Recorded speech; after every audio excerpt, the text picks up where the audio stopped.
सीमा पर एक छोटी सी झोपड़ी में एक छोटा सा चिराग जल रहा था। उस झोपड़ी में कमला मरणासन स्थिति में एक फटे हुए चीथड़े पर लेटी थी।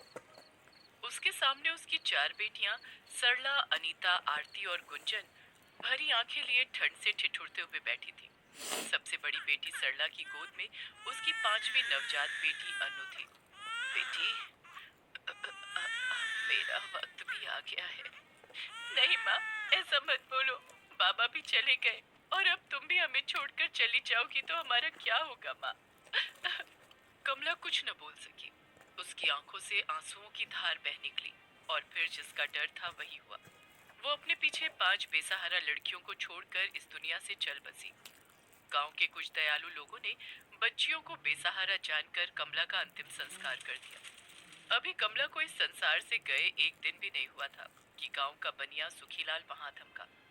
वो सरला से बोला, रे छोरी, चल मेरी रकम वापस कर जो तेरी माँ ने तेरे बाप के क्रियाकर्म के लिए ली थी। सेठ जी, घर में एक फूटी कौड़ी भी नहीं है। माँ का अंतिम संस्कार भी मोहल्ले वालों की दया पर हुआ है। रे, मेरे पैसे निकाल, नहीं तो अभी के अभी ये घर खाली कर। ना जाने कहां कहां से चले आते हैं यहाँ मरने के लिए। सुखीलाल की नजर बहुत पहले से उनके घर पर थी और आज उन्हें बेसहारा जानकर वो उनसे घर खाली करवाने आया था। दुष्ट बनिए ने उन बच्चों पर जरा भी दया नहीं दिखाई और उन्हें घर से बाहर निकाल दिया। घर से निकलकर बच्चियां दिन भर गांव के बरगद के पेड़ के नीचे बैठी रहीं। सुबह से उनके पेट में अन्न का एक दाना भी नहीं गया था। सरला, अनीता, आरती और गुंजन ने तो किसी तरह खुद पर काबू रखा था, मगर छोटी अनु का भूख के मारे बुरा हाल हो रहा था और वो लगातार रोई जा रही थी। आखिरकार सरला से उसका रोना न देखा गया। वो गांव के घर पर गई। अम्मा, ओ अम्मा, थोड़ा सा दूध दे दो अम्मा, मेरी बहन सुबह से भूखी है।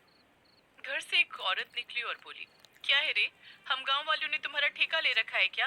पहले तुम्हारी माँ का क्रियाकर्म करो और फिर तुम लोगों का पेट पालो। तभी उस औरत का पति बाहर निकला और बोला, अरे क्यों डांट रही हो गरीब को? दे दो ना थोड़ा सा दूध। देखो जी, आज तो दे देती हूँ इसे दूध, मगर इससे कह दो कि दोबारा यहाँ नजर भी ना आए। सरला कुछ न बोली, बस दूध लेकर वहां से चली आई और भूखी अनु को पिलाया। ऐसे कब तक चलेगा? यहाँ रहकर मरने से अच्छा है कि शहर चलकर कोई काम खोजा जाए। फिर अगले ही दिन सरला अपनी बहनों को लेकर शहर चल पड़ी। शहर पहुंचकर उसने काम खोजना शुरू किया। उसकी उम्र महज 13 साल की थी, इस वजह से उसे कोई काम नहीं दे रहा था। बहुत देर भटकने के बाद वो एक जगह पहुंची जहां कोई बड़ी इमारत बन रही थी। वहां मजदूरों की बहुत किल्लत थी, इसलिए वहां के ठेकेदार ने सरला को भी काम पर रख लिया। अब सरला दिन भर छोटी अनु को अपनी पीठ पर बांधकर वहां काम करती रहती और उसकी बहनें वहीं पास में खेला करती थी। रात को सब बहनें फुटपाथ पर ठंड में ठिठुरते हुए सो जाती थी। एक सुबह जब सरला काम पर जाने को तैयार हुई और उसने अनु को उठाया तो देखा कि अनु का शरीर बुरी तरह तप रहा है। सरला घबरा गई। दीदी, अनु को कल रात से ही बुखार है। आप थक कर सो रही थी, इसलिए मैंने आपको उठाया नहीं। आज आप काम पर मत जाओ दीदी। आरती की बात मानकर सरला उस दिन काम पर नहीं गई। जी तोड़ मेहनत के बाद उसने जो कुछ थोड़े से पैसे बचाए थे, उनसे उस दिन अपनी बहनों के लिए खाना और अनु के लिए दवाई ली। शाम तक वो अनु को गोद में लिए बैठी रही। अगले दिन जब वो काम पर गई तो ठेकेदार उसे देखते ही गरज पड़ा। क्यों रे, तू कहीं की कलेक्टर है क्या?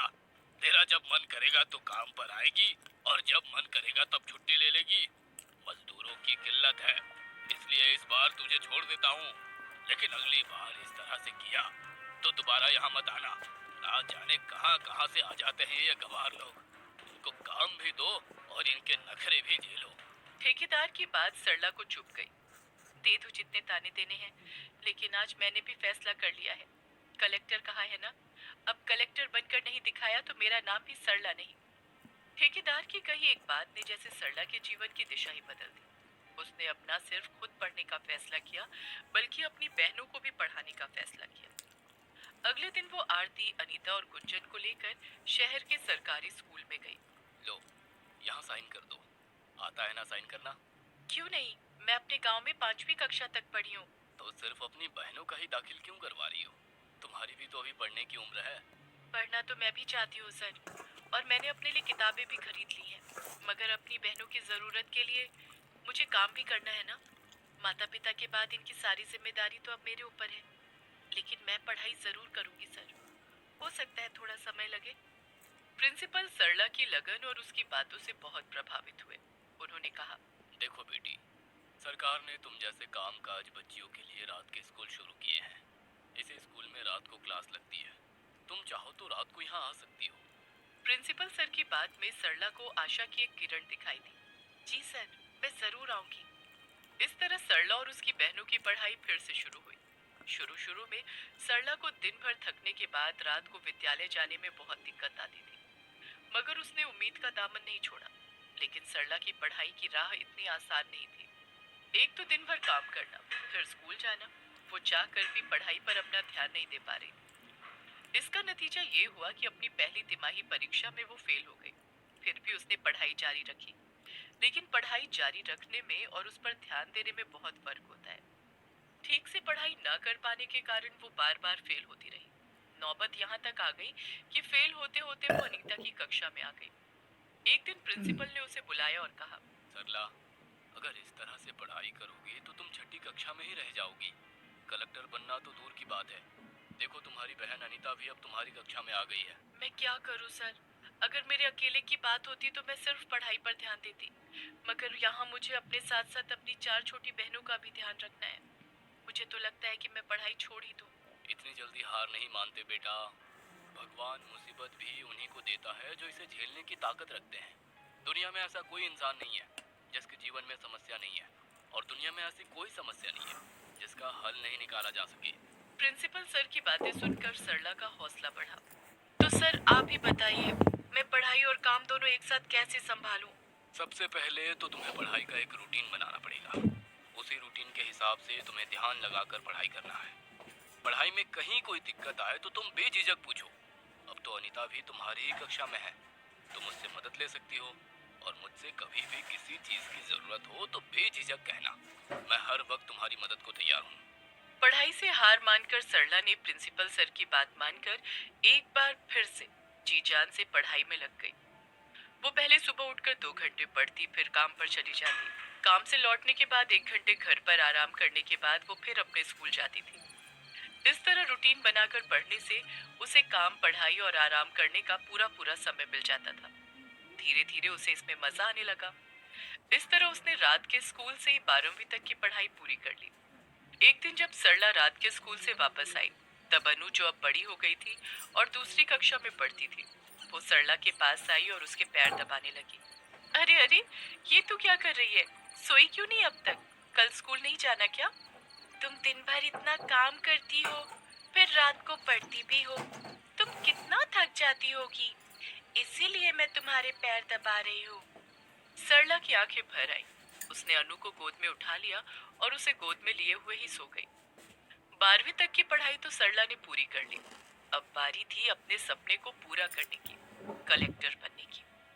शहर के कॉलेज में दाखिला लेने के साथ ही उसने सिविल सर्विस की तैयारी शुरू कर दी।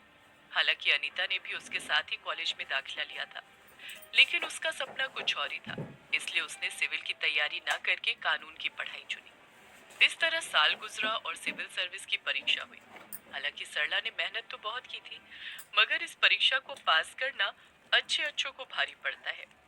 जिस दिन रिजल्ट निकला, उस दिन सरला घर आकर खूब फूट फूट कर रो रही थी और उसकी बहनें उसे दिलासा दे रही थी। मत रो दीदी, इस बार नहीं हुआ तो क्या हुआ, अगले साल इससे भी अच्छी तैयारी करके देना। हाँ दीदी, इतनी मुसीबतें झेली हैं आपने और आज बस एक परीक्षा में ही रोने लगी। मेरी दीदी तो ऐसी ना थी। सरला दुखी तो थी, मगर अपनी बहनों पर आज उसे बहुत गर्व भी हो रहा था। देखो तो इन्हें, आज मेरी बहनें सचमुच बड़ी हो गई हैं। फिर अपनी सब बहनों को अपने सीने से लगाते हुए सरला बोली, नहीं रोएगी, तुम्हारी दीदी कभी नहीं रोएगी। अरे, जिसके पास इतना प्यार करने वाली बहनें हो, वो भला क्यों रोएगी? इस पर ना हुआ तो ना सही, मैं फिर से अगली बार खड़ी होंगी और इम्तिहान दूंगी। तब भी नहीं हुआ तो तीसरी बार दूंगी। मैं भी देखती हूँ कि अब किस्मत का जोर चलता है या मेरी मेहनत का। और इस तरह सरला अपनी बहनों के लिए फिर से जीवन के संघर्ष में कूद पड़ी। अगले साल फिर से परीक्षा हुई और इस बार भी सरला का चयन नहीं हुआ। वो घर आई तो देखा उसकी सब बहनें खड़ी उसकी राह देख रही हैं। क्या हुआ दीदी? इस बार हुआ? सरला ने इनकार में गर्दन हिला दिया। देखो दीदी, रोना मत, हिम्मत मत हारना। अरे नहीं रे पगली, तेरी बहन इतनी कमजोर नहीं रही अब। मैंने कहा था ना कि एक बार में नहीं हुआ तो दोबारा दूंगी, दोबारा नहीं हुआ तो तीसरी बार दूंगी। याद नहीं, मांझी फिल्म में दशरथ मांझी ने क्या बोला था? जब तक तोड़ेंगे नहीं तब तक छोड़ेंगे नहीं। इस पर सब बहनें खिलखिलाकर हंस दी। इस घटना को कुछ साल गुजर गए। शहर में सरकार ने लड़कियों के लिए एक स्कूल बनवाया था। आज शहर के डिप्टी कलेक्टर के हाथों उसका उद्घाटन होना था। स्कूल को बनाने वाला ठेकेदार भी उस समारोह में आया था। तभी वहां काम करने वाले एक आदमी ने ठेकेदार को कहा, साहब, डिप्टी कलेक्टर की गाड़ी बस पहुंचने ही वाली है। जा, जल्दी से सबको बोल सामने आ जाए और डिप्टी कलेक्टर का अच्छे से स्वागत करें। ठीक समय पर डिप्टी कलेक्टर की गाड़ी आई। डिप्टी कलेक्टर कोई और नहीं, सरला ही थी। उसका कहना भी एकदम सच निकला, जब तक तोड़ेंगे नहीं तब तक छोड़ेंगे नहीं। स्वागत और उद्घाटन समारोह के बाद कलेक्टर साहिबा खुद चलकर ठेकेदार के पास पहुंची। अरे मैडम, आप कोई बात थी तो मुझे बुला लिया होता। आपने मुझे पहचाना नहीं, मगर मैंने आपको पहचान लिया है। आज से कई सालों पहले आप इसी शहर में कोई इमारत बनवा रहे थे और वहाँ मजदूरों की बहुत किल्लत थी। ठेकेदार के सामने सब आईने की तरह साफ हो गया। उसे सब कुछ याद आ गया। हाँ मैडम, लेकिन आपको ये सब कैसे पता? वो इसलिए कि वहाँ मैंने भी मजदूरी की थी। एक दिन काम पर न आने के कारण आपने कहा था कि तू खुद को क्या कलेक्टर समझती है। देखिए, आज मैं कलेक्टर बन गई हूँ। ठेकेदार को काटो तो खून नहीं, वो हकलाने लगा। मैडम, मुझे मुझे माफ कर दीजिए। अरे आप माफी मत मांगिए, आज आपके कारण ही मैं यहाँ तक पहुँची हूँ। उस दिन की आपकी बात को गांठ बांधकर ना मैंने पढ़ाई शुरू की, बल्कि अपनी बहनों को भी पढ़ाया। आज मेरी सबसे छोटी बहन अनु डॉक्टर है। मेरी दो बहनें गुंजन और अनीता शहर की नामी वकील हैं, और मेरी पांचवी बहन आरती कॉलेज में प्रोफेसर है। और ये सब हुआ है आपके कारण। आपकी कही एक बात ने उस दिन मेरे जीवन की दिशा बदल कर रख दी थी। समय हो रहा था और सरला को वहां से जाना था। उसने ठेकेदार से कहा, अच्छा मैं चलती हूँ, आप अपना ध्यान रखिएगा। कलेक्टर का काफिला वहां से चल दिया, मगर एक बात ठेकेदार के मन में घर कर गई कि आज की लड़कियां कमजोर नहीं हैं। अगर उन्हें सही दिशा दी जाए तो वो बड़ी से बड़ी मंजिल को भी